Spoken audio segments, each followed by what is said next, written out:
The Canadians fight like wild men. They attack in the dark. They attack in the rain. They do not stop for casualties. These were not the words of a propaganda minister trying to incite fear in the populace, nor were they the exaggerated tales of a terrified conscript.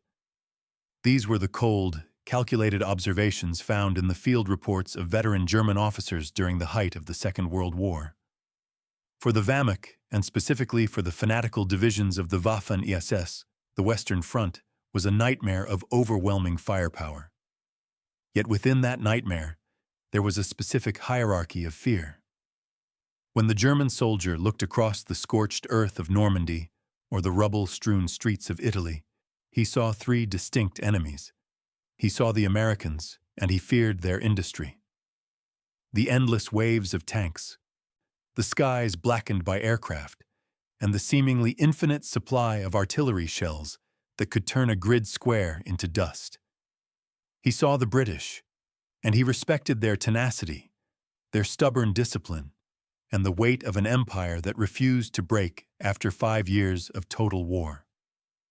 But when he saw the Canadians, that was different. The fear of the Canadian infantry was not a fear of machines, nor was it a fear of numbers. It was a fear of the men themselves. It poses one of the most intriguing questions of the entire conflict. Why? Why did the German High Command, the masters of Blitzkrieg, categorize a small volunteer army from a dominion across the Atlantic as their most dangerous infantry opponents? Why in the secret assessments of the SS were the Canadians often rated as superior in ferocity to both the Americans and the British? The answer does not lie in the grand strategy maps of generals like Eisenhower or Montgomery. It lies in the mud of the Scheldt, where men fought waist-deep in freezing water.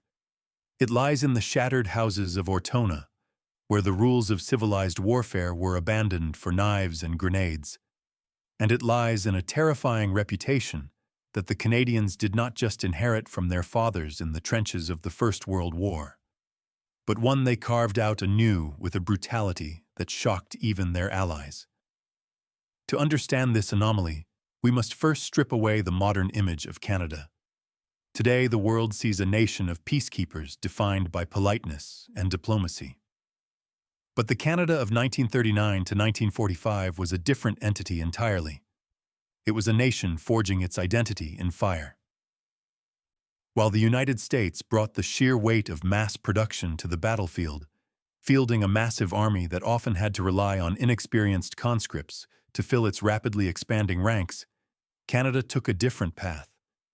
The Canadian Army was small. It fielded only 5 infantry divisions and 2 armored brigades in Europe. But what it lacked in size, it made up for in a terrifying concentration of lethality. Unlike the American model, which circulated troops constantly, or the British model, which was exhausted and battle-weary from fighting alone since 1940, the Canadians spent years in Britain waiting. They trained, they drilled, they hardened. They adopted the doctrine of shock infantry, a philosophy that prioritized aggression, initiative, and violent momentum over caution. By the time they were unleashed upon Fortress Europe, the average Canadian soldier was not just a volunteer. He was a coiled spring of pent-up aggression. The Germans quickly realized that these were not men who fought for territory alone. They fought with a personal intensity that was unnerving. While an American unit might call in an airstrike to clear a machine gun nest, and a British unit might flank it with cautious maneuver, the Germans found that Canadian units were startlingly willing to close the distance, storming positions head-on in conditions that other armies deemed impossible. The disparity was evident in the eyes of the enemy. Intelligence reports captured from the German 71st Infantry Division in Italy noted a distinct shift in morale when they realized they were facing the Canadian. The report stated bluntly, "The Americans kill you with their equipment. The British kill you with their persistence. The Canadians kill you because they want to." This video is not just a chronicle of battles. It is an investigation into why the Wehrmacht, the most professional army of the 20th century, feared the sight of the maple leaf patch. We will walk through the swamp of death in the Scheldt, the little Stalingrad of Ortona, and the killing fields of Normandy to uncover the ruthless truth that history often overlooks. The Canadians were the Allies' shock troops, the ones called upon to do the dirty work that no one else could or would do. To understand the depth of the German apprehension, one must look past the propaganda reels and into the dusty archives of the Wehrmacht field communications. It is here in the hurried typewriter-written report sent from the front lines back to Berlin that the true image of the Canadian soldier emerges. It was an image defined not by the gallantry of knights, but by the ruthlessness of predators. German doctrine was built on precision, timing, and the superiority of their stormtrooper tactics. They were accustomed to enemies who fought by a recognizable rhythm. The British, for instance, were known to pause. They would secure an objective, consolidate, have tea, and wait for supply lines to catch up. It was a predictable cadence that gave German commanders time to regroup and plan counterattacks. The Canadians, however, refused to play by these rules. A captured intelligence assessment from a Panzer division in Italy noted a disturbing trend. The Canadians fight aggressively and without pity. They do not recognize the natural pauses of battle. This was the first pillar of the German fear, the relentless pursuit. When the sun went down, the battlefield was supposed to sleep. Night operations were notoriously difficult, chaotic, and dangerous. Most Allied commanders preferred to dig in and wait for dawn. But the Canadians, drawing on a rugged adaptability perhaps forged in the harsh wilderness of their homeland, owned the night. They became masters of the nocturnal raid. German sentries learned that darkness offered no safety. In fact, it was when the wild men were most likely to strike. A German paratrooper, Falcher Jagger, captured near Ortona, confessed that they could never relax against the Canadians because they move like ghosts and strike with knives. Then there was the weather in the European theater. Rain and mud were supposed to be the great equalizers, the forces that bogged down offensives and forced stalemates. But reports from the Scheldt estuary, a campaign fought in appalling conditions of flooding and freezing mud, reveal a Wehrmacht in disbelief. They attack in weather no one should fight in. One officer wrote, "While other armies waited for clear skies to leverage their air support, the Canadians advanced through driving rainstorms and waist-deep mire. To the German defender shivering in his foxhole, seeing an enemy emerge from the gloom of a freezing storm was psychologically shattering. It signaled that there was no sanctuary, no element of nature that could save them. But it wasn't just sheer aggression. If the Canadians were wild men in close quarters, they were cold mathematical technicians at range." This brings us to the second pillar of fear, artillery. The German army respected American artillery for its volume, but they feared Canadian artillery for its precision. Inheriting the hard-won lessons of the Canadian Corps in World War I, who had perfected counter-battery fire at Vimy Ridge, the Canadian gunners of World War II were arguably the best in the Allied coalition. German veterans often compared Canadian artillery coordination to that of the Soviets, the highest compliment of fear they could bestow. The Canadians didn't just fire, they orchestrated destruction. They utilized the creeping barrage with a terrifying proficiency, walking a curtain of exploding shells just yards in front of their advancing infantry. For a German soldier, this meant there was no gap, no moment to lift his head and man his machine gun between the shelling stopping and the infantry arriving. The moment the explosion ceased, the Canadians were already in the trench, bayonets fixed. A Wehrmacht report from the Rhineland succinctly warned its troops, "If the shelling stops, do not look up. They are already there." Perhaps most unnerving of all was the Canadian refusal to retreat. In the fluidity of mobile warfare, tactical withdrawals were common. If a unit was outflanked or hit hard, it pulled back to save lives. Yet time and again, German counterattacks, the famous Gagen that was the hallmark of German defense, would slam into Canadian lines and shatter. At Verrières Ridge in Normandy against the elite 1st SS Panzer Corps, lesser units might have crumbled under the weight of Tiger tanks and fanatical infantry. The Canadians bent. They bled horrific numbers, but they did not break. They held ground with a stubbornness that defied tactical logic. To the German mind, which prided itself on military logic, this obstinacy was maddening. It turned minor skirmishes into grinding wars of attrition that the dwindling German forces could not afford to fight. However, there is a darker shadow cast over this reputation, one that goes beyond tactics and grit. As the war dragged on, a cycle of violence emerged between Canadian units and the Wien SS that spiraled into something personal. It wasn't just about taking ground anymore. In the hedge of Normandy, after rumors and evidence of Canadian prisoners being executed by the SS began to circulate, a grim resolve settled over the Canadian ranks. The phrase, "Take no prisoners," began to be whispered and practiced. The Germans realized that in the Canadians, they were facing an enemy who had tapped into a reservoir of cold fury. They weren't fighting reluctant draftees. They were fighting men who had crossed an ocean to settle a score. This psychological edge is what led a German commander to issue a stark warning to his replacements. Be careful of the Americans. They have the tanks. But be terrified of the Canadians, for they have the hate. Yet this general reputation was only the prelude. The true test of this fear would be written in blood in 3 specific nightmares: a flooded estuary, a medieval town turned into a slaughterhouse, and a beach of doom. Reputation is one thing, reality is another. The German fear of the Canadian infantry wasn't built on rumors whispered in mess halls, but on the hard, undeniable facts of the battlefield. As the war progressed, a pattern emerged in Allied high command. When a target was deemed too difficult, too heavily defended, or the terrain too treacherous for standard operations, the order was often given, "Send in the Canadians."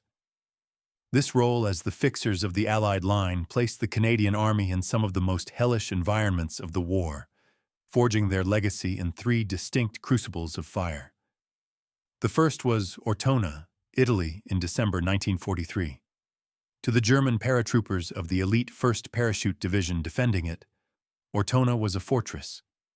Narrow medieval streets, stone buildings with thick walls, and rubble piled high created a sniper paradise. It was a trap designed to bleed an attacking army dry. The British 8th Army had stalled. The Americans were engaged elsewhere. It fell to the Canadians to break the deadlock. What followed was a battle of such savagery that journalists dubbed it Little Stalingrad. But it was here that the Germans learned a terrifying lesson about Canadian ingenuity. Realizing that stepping onto the street meant instant death from German snipers, the Canadians reinvented urban warfare. They developed a tactic known as mouse hauling. Instead of using the doors or windows, Canadian soldiers would blast a hole through the attic wall of a building into the adjoining house. They would throw in grenades, spray the room with submachine gun fire, and then scramble through the dust and smoke to clear the room in brutal hand-to-hand combat. They moved through the entire town without ever touching the cobblestones of the streets. The German defenders were baffled. They were prepared to fight an enemy who advanced along the roads. They were not prepared for an enemy who ate their way through the walls like termites of concrete and steel. The ferocity of the close-quarters combat in Ortona, fought with knives, bayonets, and bare hands, shook the confidence of the elite Fallschirmjäger. They had met their match not in superior numbers, but in sheer gutter-fighting toughness. If Ortona was a nightmare of stone, the Battle of the Scheldt in late 1944 was a nightmare of mud. This was perhaps the defining moment of the Canadian war effort, and the one most illustrative of why the Germans feared them. The Allies desperately needed the port of Antwerp to supply their armies, but the approaches were controlled by Dugan German fortifications amidst a flooded reclaimed landscape. The terrain was abysmal. Flat, flooded boulders, waist-deep freezing water, and mud that swallowed men whole. It was a suicide mission. The British armored divisions could not operate there. The Americans were focused on the drive to the Rhine. Once again, the job went to the 1st Canadian Army. German commanders defending the Scheldt called it the Swamp of Death. They believed the terrain itself was their greatest ally, rendering any infantry assault impossible. They were wrong. The Canadians attacked. They attacked across open dikes swept by machine gun fire. They attacked through water that turned red with blood. They utilized vehicles like the Buffalo amphibious carriers, but mostly they used grit. The psychological impact on the German defenders was profound. To see an enemy advancing steadily through an icy flood, ignoring mines and mortars, creates a sense of inevitability. It broke the German will. A captured German major remarked that while the American soldier fought well when he had a dry pair of socks and a hot meal, the Canadian soldier fought as if the misery of the elements was his natural habitat. By clearing the Scheldt, the Canadians didn't just open a port. They proved that there was no terrain on Earth where they could not kill. And then there was Normandy. While D-Day is often remembered for the American carnage at Omaha, the Canadian landing at Juno Beach was equally perilous. Facing bunkers, CW walls, and a rising tide that delayed their landing craft, the 3rd Canadian Infantry Division stormed ashore directly into the teeth of the Atlantic Wall. Yet, by the end of that longest day, the Canadians had penetrated deeper into France than any other Allied force, American or British. But the true horror and the true forging of the reputation came in the days that followed. In the Hedgeross of Caen. Here they met the 12th SS Panzer Division Hitler-Jugend, a unit composed of fanatical teenagers led by hardened Eastern Front veterans. The fighting was primal. It was fueled by a mutual, festering hatred. After the SS executed Canadian prisoners at the Abbé Dardenne, the nature of the war changed. Word spread through the Canadian ranks like wildfire. The rules of war were discarded. The Canadians stopped taking prisoners. The SS, used to intimidating their foes, found themselves facing an enemy who returned their fanaticism with a cold, efficient fury. The Canadians earned a reputation among the SS, not just as soldiers, but as executioners. In the meat grinder battles for Caen and the Files Pocket, the Canadians were the anvil upon which the German army was smashed. The fear they inspired was so great that German units would often desperately try to surrender to British or American units on their flanks, rather than face the Canadians directly in front of them. From the rubble of Ortona to the mud of the Scheldt and the hedgerows of Normandy, the message was clear. The Canadians were not just participating in the war, they were ending it one brutal yard at a time. To fully grasp the unique standing of the Canadian infantry, we must place them side by side with their brothers in arms. The Allied invasion of Europe was a coalition effort, a massive trident thrust into the heart of the Third Reich. But to the German commanders observing from their bunkers, the 3 prongs of this trident, American, British, and Canadian, felt very different when they pierced the skin. First, consider the Americans. By 1944, the United States Army was a force of nature. To the German High Command, the Americans represented the terrifying inevitability of industrial warfare. They possessed a logistical tail that was the envy of the world. If a German Tiger tank destroyed a column of 5 American Shermans, the next day, 10 more would appear on the horizon. The German fear of the Americans was a fear of suffocation. They knew they could not win a war of attrition against a nation that could manufacture tanks faster than Germany could manufacture bullets. However, regarding the infantry specifically, the German assessment was often critical. In the internal memos of the Wehrmacht, American infantry units were frequently described as brave but inexperienced. The U.S. Army expanded so rapidly that many units entering combat in 1944 were green. They relied heavily on their overwhelming firepower to solve tactical problems. If an American unit encountered a machine gun nest, they would often halt and call in an airstrike or a massive artillery barrage to level the entire grid square. It was effective, yes, but it was impersonal. It lacked the tactical nuance of close-quarters aggression. The German soldier feared the American machine, but he believed that man for man on a level playing field, he was superior to the American GI. Then consider the British. The British Army was the seasoned veteran of the conflict. They had been fighting since 1939, enduring the humiliation of Dunkirk, the Blitz of London, and the scorching sands of North Africa. By the time they reached Normandy, the British soldier was highly disciplined, stoic, and technically proficient. But the British Army was also tired. After 5 years of total war, Britain was running out of men. This demographic reality bled into their tactical doctrine. Field Marshal Montgomery and his commanders were notoriously cautious. They fought a bite-and-hold style of warfare designed to minimize casualties. They would take an objective and immediately dig in, refusing to overextend. While the Germans respected the British Tommy for his tenacity and defense, they did not fear his unpredictability. They knew the British would rarely take insane risks. They were a known quantity, steady, dangerous, but methodical. And then there was the Canadian. The Canadian Army occupied a terrifying middle ground that combined the strengths of both allies while discarding their perceived weaknesses. Like the British, they were equipped with the best of the Commonwealth's doctrine and training. They were disciplined and knew how to coordinate artillery and armor with a sophistication that matched the Royal Army. But unlike the British, they were not war-weary. They were fresh. They had the high morale and physical robustness of a volunteer force that had been training for this moment for years. And like the Americans, they possessed an aggressive can-do spirit, a frontier mentality that valued initiative and improvisation. But unlike the Americans, they were not green. The core of the Canadian infantry was composed of long-serving volunteers who had honed their skills in the commando training grounds of Scotland before ever setting foot in France.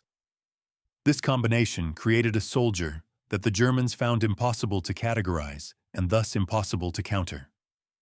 The Canadians fought with the technical precision of the British, but attacked with the reckless abandon of a fresh American unit. German General Everhard Kinzel, analyzing the Allied forces, noted that while the British would stop to consolidate, the Canadians would keep coming. They practiced deep battle. When they broke through a line, they didn't just dig in. They swarmed into the rear areas, disrupting supply lines and command posts. They were shock troops in the truest sense of the word. Furthermore, there was a political dimension that translated into battlefield ferocity. The Canadian generals, like Guy Simons, were not just fighting for ground. They were fighting for national identity. Canada was a small nation trying to prove its worth on the global stage.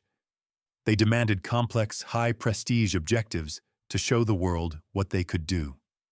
This filtered down to the common soldier. They weren't just fighting as a subordinate unit of the British Empire. They were fighting as Canadians. This nationalistic pride forged a unit cohesion that was incredibly difficult to break. The German soldier on the ground felt this difference visceral.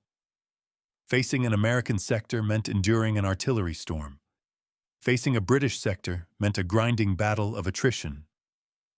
But facing a Canadian sector meant you were likely to be attacked at night in a rainstorm by men who knew exactly how to use their bayonets and who seemed to take a grim satisfaction in the intimate brutality of infantry combat. As one captured officer from the 12th SS Panzer Division supposedly remarked during an interrogation, "We knew when we were fighting the Canadians, the fighting was harder, the shelling was closer, and there was no mercy." It wasn't that the Canadians were supermen. It was that they were the perfect storm of training, motivation, and timing.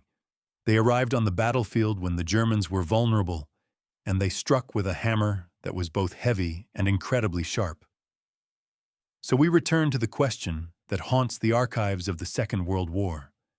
Why did the mighty Wehrmacht, the conquerors of Europe, tremble at the sight of the Canadians?